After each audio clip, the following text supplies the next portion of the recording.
Hello and welcome, up-and-coming pilot. Today is when your real pilot training starts. No more preliminary fluff.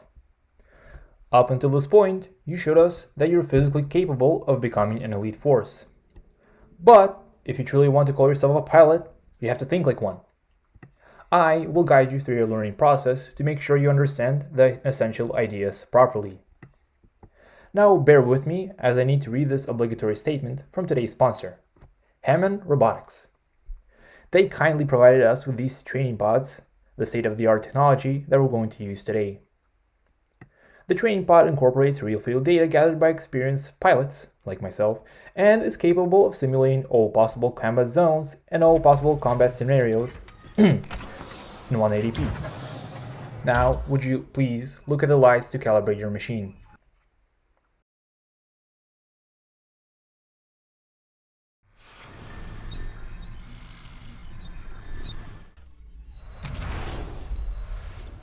Oh, the dry docks.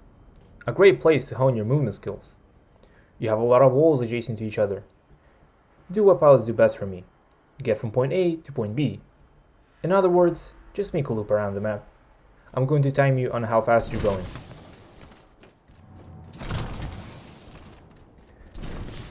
By the way, have you considered what trait separates a common grunt from a pilot? Is it endurance, strength, reflexes? Maybe you want to say the jump kit that every pilot has. Well, all of the above are correct, but they're not the distinguishing trait. If that wasn't the case, then you would see grunts in jump jets sliding and running around, but certainly not jump jetting. That requires spatial awareness and knowing how to utilize that information. Not bad, not bad. You know what? I think you get the point of your first objective. Is to show you how inefficient it is to walk after each successive wall run. You lose all the momentum you gained. As a pilot, you want to always preserve your momentum. This means to chain your movement, maneuvers, and abilities together continuously.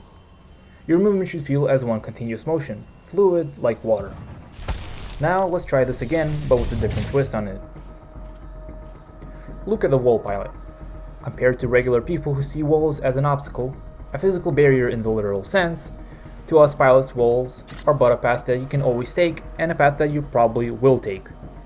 Wall running should be done whenever and wherever possible. This time, I want you to chain your wall runs, striving to avoid touching the ground. If you must, slide and jump to the next nearest wall.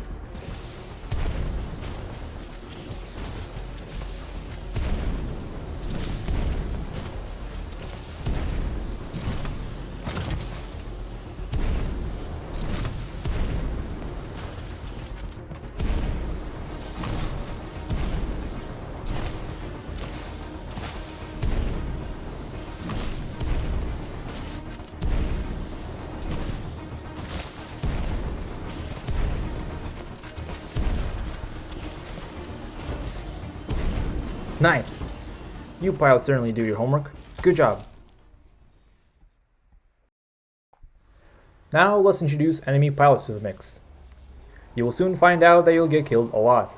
In fact, surviving a fight due to your movement will only get you so far. This isn't to say that movement is useless in combat. We will revisit this in the next module. But for right now, you have to know how to fight back against an equally skilled pilot. At first, a seasoned pilot's movement will seem erratic and unpredictable, but after some training you'll start to see patterns and leitmotifs in the intricate dance between pilots. These patterns are exploitable. They will allow you to preemptively scope in on where the target would be without relying on your reaction speed or guessing. Since we don't have enough time to train you and develop your intuition for predicting movement, an overlay with velocity vectors on enemy pilots will appear on your HUD. This will help you track the trajectory of pilots. Now, while we're waiting for the installation process to complete, let me show you some useful examples.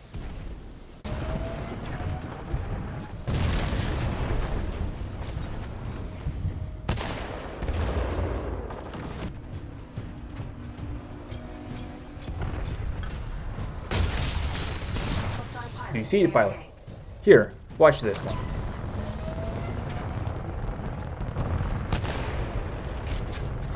As you can see, pilots move in a predictable manner, of arches and parabolas. This is similar to the gravity-based questions you had in your physics class, where you had to account for the speed of an object to predict where it would land. Just like a falling apple, you should easily predict where a pilot would be in the near future. Wonderful. Now let's test what you learned.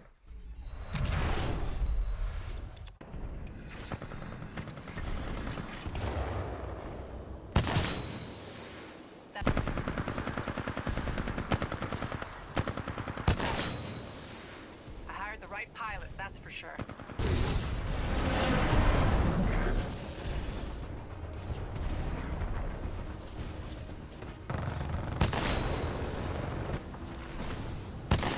Again, remember, if you can master these skills, you'll not need to solely rely on your reaction speed.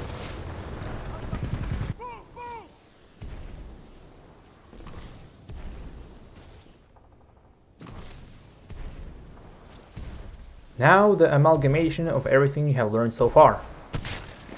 By themselves, movement and proper aiming won't make you the best of the best, but together you can make wonders happen. Now you're gonna ask, how can I combine movement and aiming together? I will lose my aim accuracy, or I will lose my movement accuracy, whatever. And I will say, practice!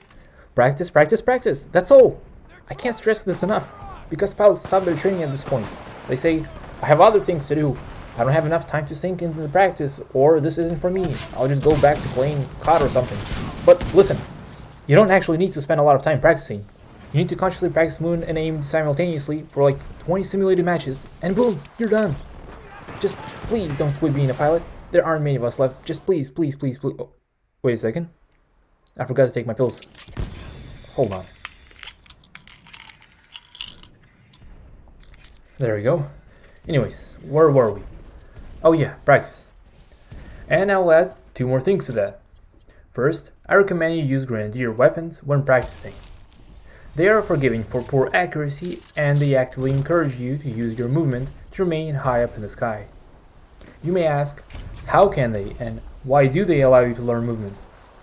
Well, you will find out that your easiest skills using the grenadier weapon will be from enemy pilots who choose to run around with the grunts on the ground. Instead of learning from your mistakes, you can learn from theirs. As to what grenadier weapon to choose from, any of the 4 available is fine. My second advice, and this might sound obvious, but ensure that the center of your view is in the general direction from where you expect an enemy pilot to appear. Pilots are very mobile. In a few seconds, they can be behind you, above you, and right up in your face. By being able to track them in the center of your view, you can reduce any unnecessary effort required to move to crosshairs. If you ever got killed by a pilot so fast you didn't have the time to react, this is why. They simply mastered this technique. Now, if you frequently lose track of the dead center of your view, consider taping a dot on your helmet. This way, you don't have to juggle multiple things in your mind. If you want to measure your progress so far quantitatively, I recommend you pick any point you see and make sure it stays in the center of your view while moving around.